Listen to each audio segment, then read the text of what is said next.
माने जाई इंद्र को पाखु गले एवं इंद्र को जाई समस्त वृत्तांत कहले। तेणु इंद्र आसी कहले जे जदि शिव एवं पार्वती ठारू एक पुत्र संभव हम कुमार जदि संभव हम तेबे जाई से कुमार ही तारकासुर को बध कर रामचंद्र भगवान की श्यावर श्री रामचंद्र भगवान की तत्पर से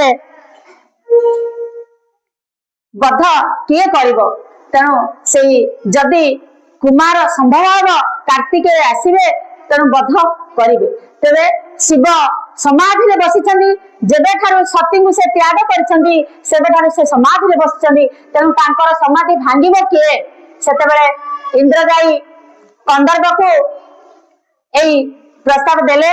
कंदर्प को कहले जे हे कंदर्प तुम्हें हूँ प्रेमर देवता तुम्हें तुम प्रेम सर मार प्रभु शिव को से समाधि भग्न हुंतु एवं पार्वती को विवाह करंतु तुम्हारा संभव हेउ तारकासुर बद्ध हेउ।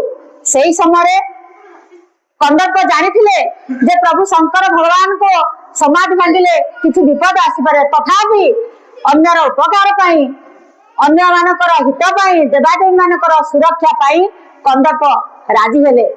परर उपकार पाई ए शरीरटी जेहेतु परोपकार फलंती वृक्षा परोपकार बहंती नद्य परोपकाराय दिहंती गावः परोपकारर्थम इदं शरीरम परर उपकार पाई नदी पानी दिए परर उपकार पाई वृक्ष फल दिए परर उपकार पाई गाई मिष्ट क्षीर प्रदान करे। तेणु आमर ए शरीरटी प्रभु ए शरीरटी अन्य उपकार पाई तेणु कंदर्प तांकर पंचबाण मारिले शिव को मारिले।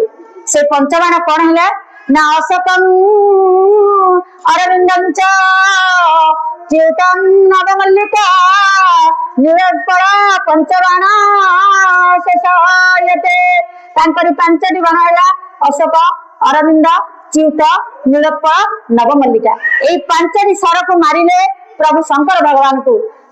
प्रभु शंकर भगवान नेत्र तृतीय नेत्र खोलीगला एवं से क्रोधरे वशवर्ती अत्यंत क्रोध तृतीय लोचन अग्नि उद्गीर्ण है से मदन एवं कामदेव बा कंदर्प ऊपर को एवं संगे संगे मदन से जली गले कंदर्प से जली गले से समक्षर थिले माँ पार्वती मध्य से उपस्थित थिले। एटी कुमार संभव लिखिले कालिदास लिखिले तथा समक्षं निनिंदर तथा समक्षं मदन दहनम निनिंदर्पं हृदय